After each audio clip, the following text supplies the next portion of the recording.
These new Huda Beauty creamy palettes are genuinely going to change the game of how you do a smoky eye. And I'm going to show you how I did this in literally under like 2 minutes. I'm using the neutral brown creamy obsession. I'm going to use this dark brown black shade, and I'm just going to put that all over my lid, and I'll do the under eye too. Now that you've just quickly applied the cream, it is still wet obviously. And if you guys want to see me do this with my fingers, I genuinely think we could do like a really good smoky eye with just your fingers. I'm going to keep using the same brush that I applied the cream with, and I'm just going to gently buff out the edges.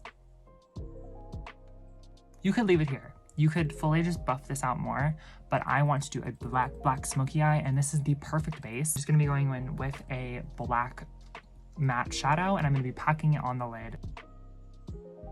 The cream allows you to have a super pigmented base for the black to apply on top afterwards. I'm just using a really dense kind of flat brush as well to buff it out, and then you're basically done. I'm going in with a more rounded point tip brush with the same black on it, and we're just gonna really slowly diffuse the edges.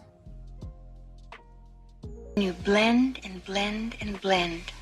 Blending is the secret. To finish up, I always just take a clean brush and just buff out the edges.